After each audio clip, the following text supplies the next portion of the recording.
Querido ouvinte, é muito bom ter você para mais um programa Sabedoria para o Coração.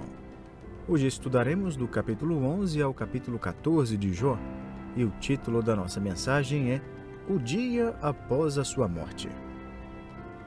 Num livro intitulado Céu, o autor fala sobre o sentimento inato e intuitivo que o ser humano tem de que viverá eternamente em algum lugar.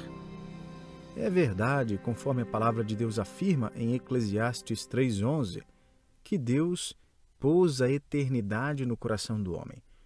No decorrer da história, um dos temas comuns do coração humano é a curiosidade inerente a respeito da vida após a morte. A pergunta não é tanto iremos viver eternamente, mas onde viveremos eternamente? Deixe-me perguntá-lo da seguinte forma: o que acontecerá a você no dia depois que morrer? Enquanto sua família estiver ali fazendo os preparativos para o funeral, o que você estará experimentando? Essas são as mesmas perguntas apresentadas pelo livro mais antigo no registro bíblico. Jó fez as mesmas perguntas sobre a vida após a morte. Ele foi levado a fazer essas perguntas por causa de um dilema óbvio. Ele pensava que sua vida em breve terminaria. Temos visto que os amigos de Jó estão tornando os últimos dias de Jó ainda mais miseráveis. Abra sua Bíblia em Jó 11, onde o último dos 3 conselheiros de Jó se levanta para falar. Quero rapidamente observar a conversa deles antes de lidar mais detalhadamente com as perguntas que Jó faz sobre a vida após a morte. Eruditos bíblicos concordam que Zofar é possivelmente o mais novo, uma vez que é o último a falar. Veja os versos 1 e 2 de Jó 11. Então respondeu Zofar, o naamatita: porventura não se dará resposta a esse palavrório? Acaso tem razão tagarela? E veja o verso 5. Falasse Deus e abrisse os seus lábios contra ti. Obviamente, Zofar carece daquela cortesia de Elifaz que o levou a se desculpar antes de falar. E Zofar não tem a covardia de Bildade que se esconde atrás das tradições. Com Zofar é assim, um ataque frontal e direto. Zofar o Zelote não segura nenhum golpe. Assim como os outros 2 homens, ele está convencido de que Jó está sofrendo porque pecou contra o Senhor. É interessante que somos mais parecidos com Zofar do que gostaríamos de admitir, não é? Jó era um dos homens mais piedosos e sábios do Oriente, conforme o próprio Deus afirmou a Satanás no encontro celestial de Jó 1. Foi Deus quem disse: Jó é reto, justo e abomina o pecado. Nós somos como Zofar, Elifaz e Bildade. Não importa quão sábia e boa tenha sido a pessoa no passado, quando o infortúnio chega, temos a tendência de nos perguntar se foi devido a algum motivo, como o pecado escondido ou algum erro do passado. Uma criança foge de casa e daí pressupomos que os pais devem não ter sido tão bons em casa, nos bastidores, quanto aparentavam ser em público. Um homem sofre um ataque do coração e as pessoas presumem que ele estava trabalhando duro demais e até prejudicando o tempo com sua família. Um vizinho vai à falência e as pessoas deduzem que foi porque mereceu. Naturalmente, supomos que algum tipo de erro, fracasso ou até mesmo pecado é a razão para qualquer que seja o sofrimento na vida do próximo. Então Zofar não perde tempo. Em Jó 11:6, ele até sugere que Deus não puniu Jó por todos os seus pecados. Ele diz: sabe, portanto, que Deus permite seja esquecida parte da tua iniquidade. Ou seja, Jó, olha, para ser sincero, vou dizer, você está escapando de algumas. Daí Zofar lembra a Jó de que ele não pode medir forças com Deus. Vemos um discurso pretensioso em Jó 11, do 7 ao 11, sobre o fato de Deus ser mais alto, mais profundo, mais comprido e mais largo do que tudo o que conseguimos imaginar. No verso 11, Zofar relembra a Jó do seguinte: porque ele conhece os homens vãos e sem esforço vê a iniquidade.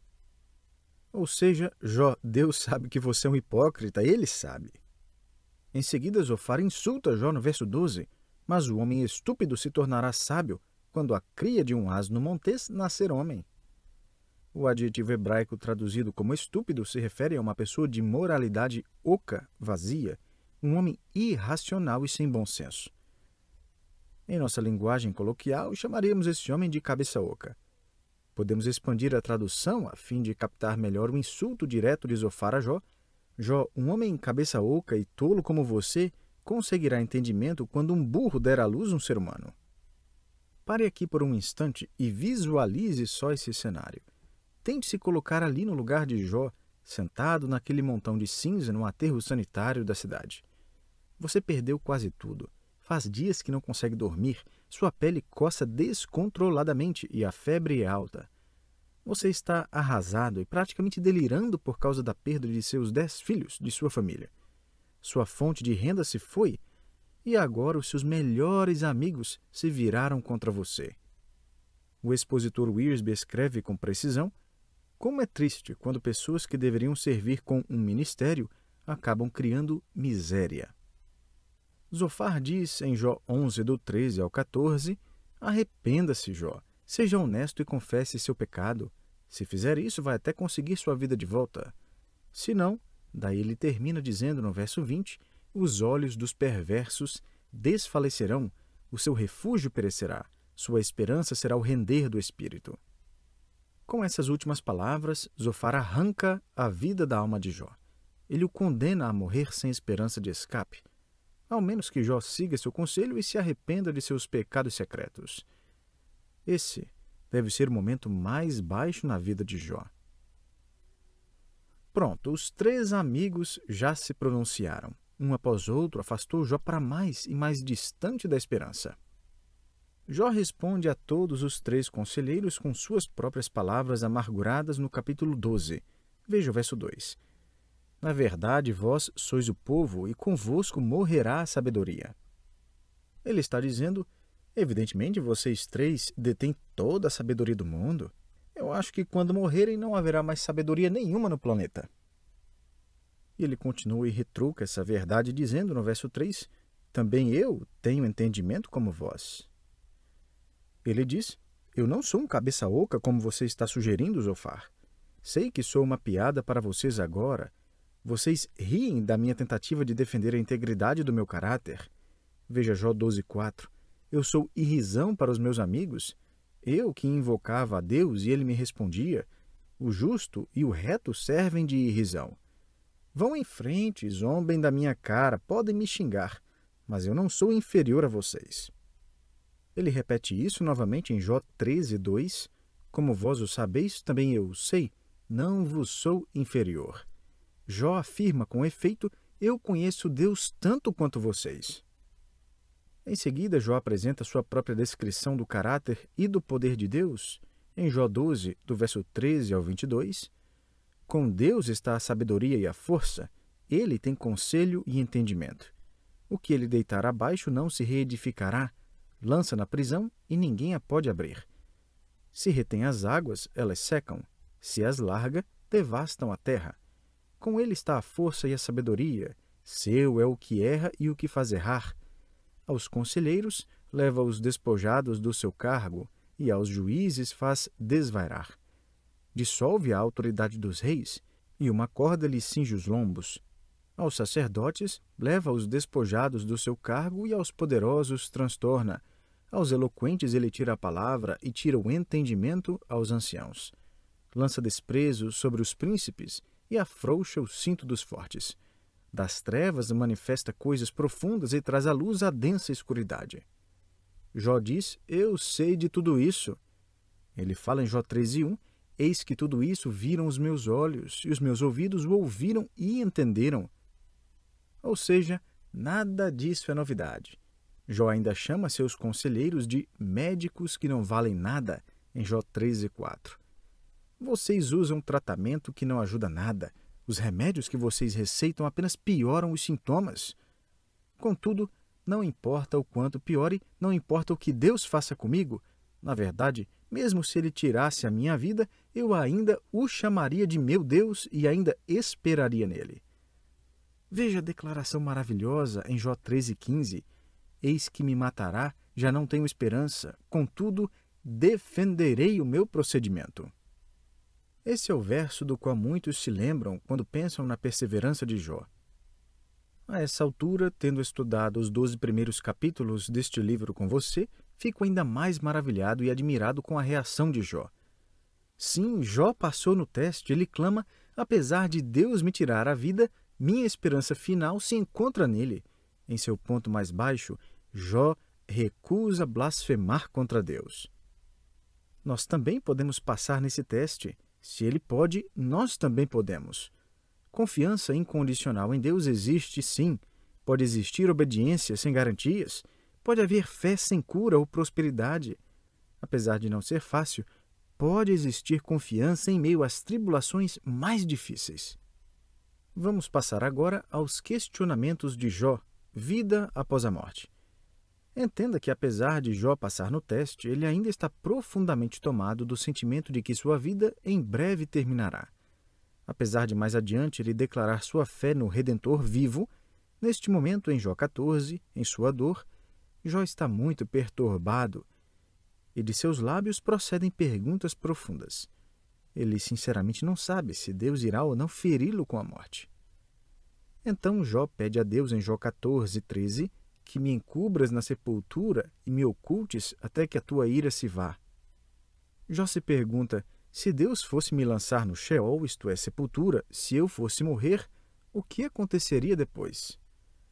Nesse capítulo, Jó fará duas perguntas penetrantes que a humanidade, desde então, também se pergunta. São perguntas sobre a vida após a morte. A primeira é: quando uma pessoa morre, para onde ela vai? Veja essa pergunta de Jó no capítulo 14, verso 10. O homem, porém, morre e fica prostrado. Expira o homem e onde está? Jó quer saber onde estará no dia após sua morte. Ele não está preocupado com a transição, ele deseja saber sobre o destino final. Para o santo do Antigo Testamento, a morte era algo sombrio e o túmulo um assunto perturbador e desconcertante. Jó não possuía o registro da Escritura que possuímos hoje. Nós não somente temos acesso ao registro completo das Escrituras hoje, como também temos volumes e mais volumes de explicações detalhadas sobre o registro das Escrituras. Nos dias de Jó, havia mais perguntas do que respostas. Então, com toda a sinceridade de seu coração, ele pergunta em 14:10, quando a pessoa morre, para onde ela vai? Onde estão as pessoas no dia após a sua morte? Em Jó 14:13, ele menciona um lugar chamado Sheol, que é traduzido no português como sepultura. Talvez a pergunta de Jó não tenha tanto a ver com o destino em si, mas com os detalhes sobre o destino. O que é esse Sheol? Como é o Sheol? O termo hebraico Sheol ocorre quase 70 vezes no Antigo Testamento. Grande parte da confusão em torno dessa palavra se dá porque algumas vezes ela é traduzida como inferno, enquanto outras é traduzida como sepultura, como é o caso aqui em Jó 14:13. O Sheol não é o inferno, e apesar de poder se referir à sepultura, Sheol também não significa sepultura. Precisamos entender algumas coisas sobre o Sheol. Primeiramente, o Sheol e o túmulo são dois lugares diferentes. O túmulo é o local onde o corpo, a parte física, é depositada. O Sheol é o local onde os espíritos dos mortos vivem. Segundo, o Sheol é composto de duas regiões. O Antigo Testamento ensina claramente que tanto o justo como o injusto iam para o Sheol após a morte. Na verdade, Davi teve uma revelação sobre a morte e a vida futura dos que morreram quando escreveu no Salmo 49, versos 14 e 15, como ovelhas são postos na sepultura, a morte é o seu pastor, eles descem diretamente para a cova, onde a sua formosura se consome, a sepultura é o lugar em que habitam. Mas Deus remirá minha alma do poder da morte, pois ele me tomará para si. Em outras palavras, Davi esperava ir para o Sheol quando morresse, mas não esperava permanecer lá eternamente.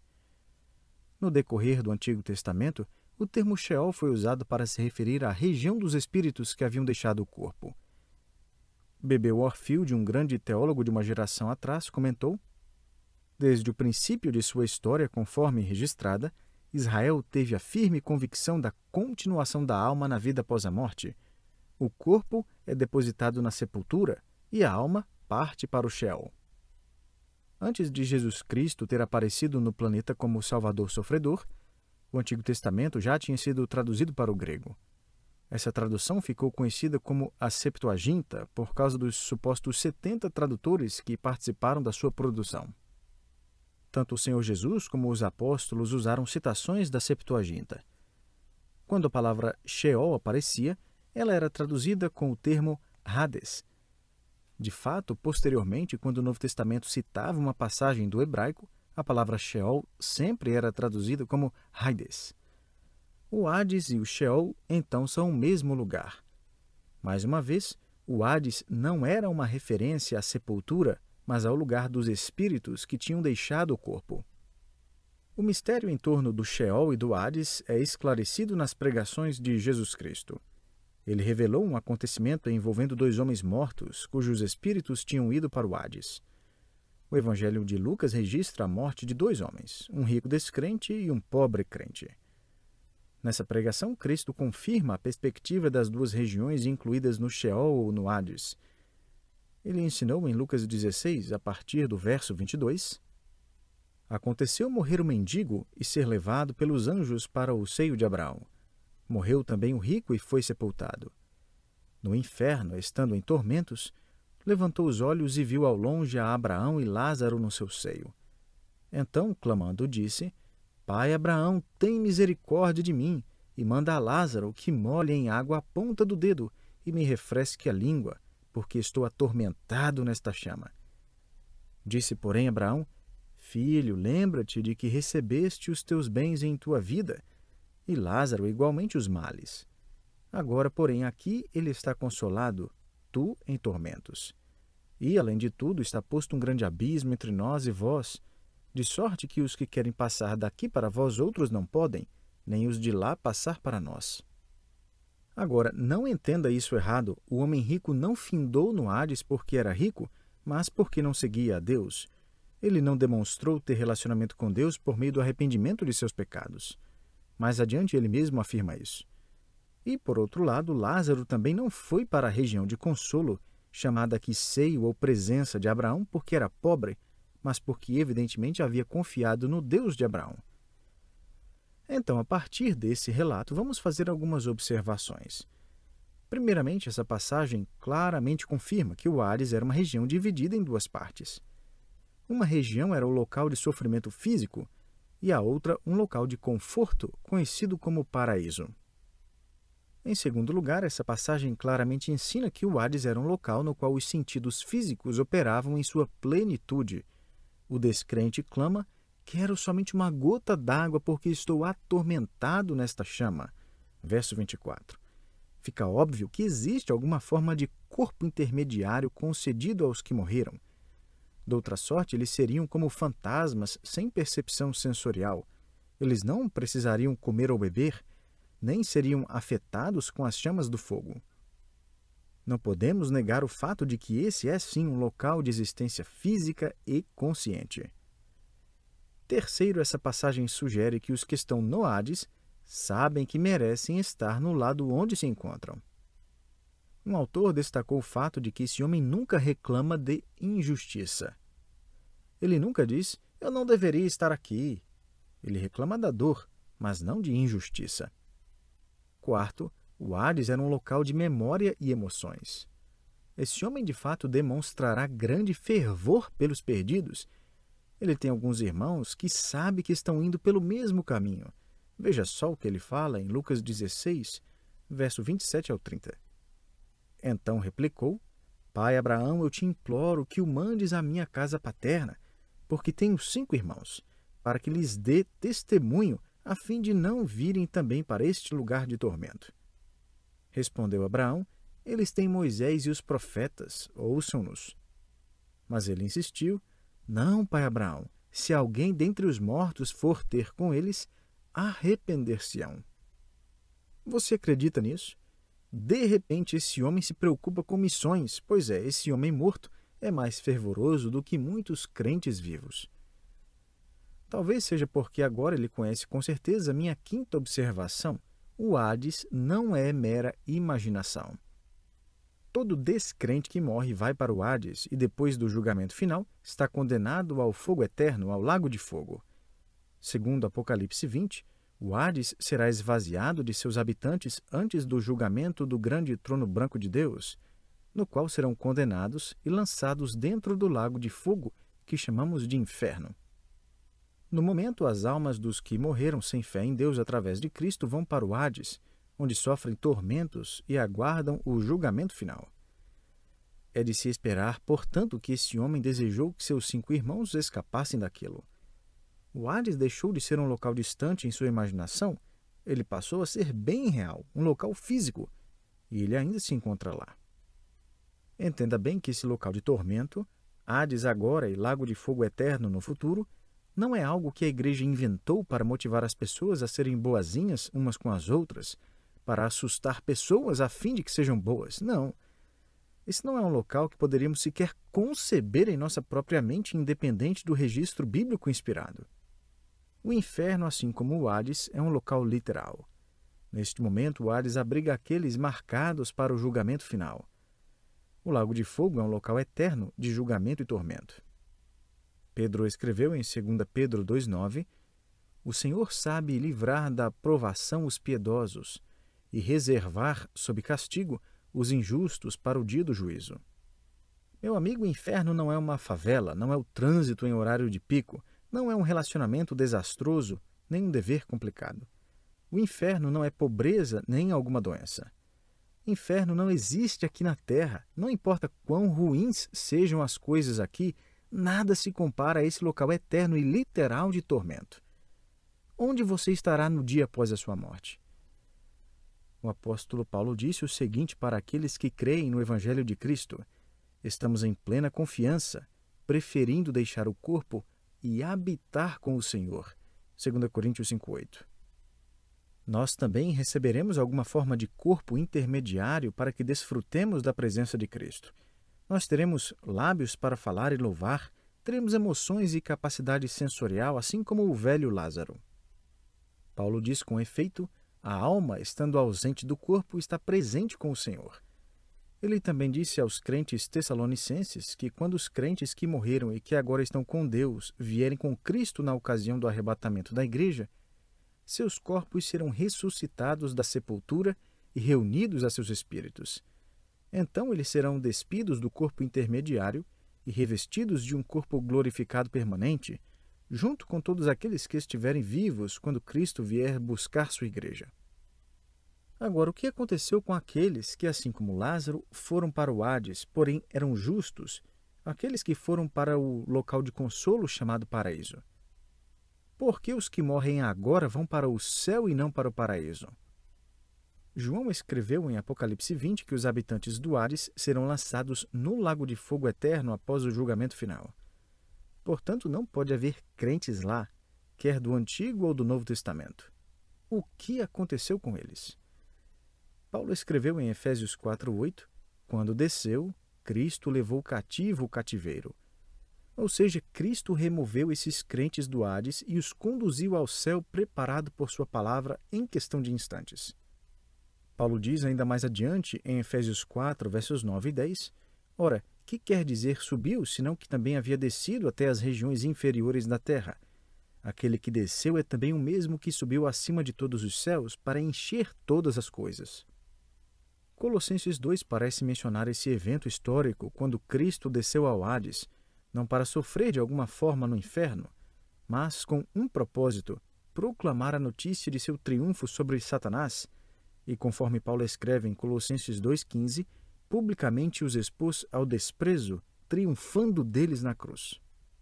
O Hades não é mais o local de espera dos crentes, eles se encontram no céu e todo aquele que morre em Cristo vai para o céu também. A segunda pergunta penetrante de Jó se encontra em Jó 14,14. Ele diz: morrendo o homem, porventura tornará a viver? Ou seja, quando uma pessoa morre, será que ela viverá novamente? E a resposta é sim, e eternamente. Jesus Cristo forneceu uma resposta à pergunta intrínseca do coração humano ao dizer em João 11,25: eu sou a ressurreição e a vida. Quem crê em mim, ainda que morra, viverá. Aqueles que colocam sua fé em Cristo terão um futuro, uma vida eterna em um novo céu e uma nova terra como seu lar eterno. A pergunta, portanto, não é iremos viver eternamente? A pergunta verdadeira é onde viveremos eternamente? Existe sim vida após a morte. Jó sabia disso intuitivamente e nós sabemos também. Meu querido, isso é muito mais do que especulação filosófica, não é mitologia religiosa, nem uma invenção para que as pessoas se sintam melhor. Essa é a resposta de Deus, essa é a palavra do Criador. E sua palavra é totalmente confiável, totalmente digna de crédito e eternamente verdadeira. Ponto final. Onde você estará no dia após a sua morte? Você estará plenamente consciente, ciente. Você será você, mais vivo do que nunca, revestido em um corpo, quer em sofrimento no Hades, aguardando a sentença eterna do inferno, ou desfrutando da presença, alegria, louvor e serviço de Cristo. Para aqueles que creem no Evangelho, no dia após a sua morte, eles estarão experimentando o fim das lutas da terra, algo pelo qual Jó ansiou tanto escapar. E talvez algo pelo qual você também agora anseia. Você será livre, pois a morte o terá libertado para a vida. Que Deus o abençoe e espero você para o nosso próximo encontro.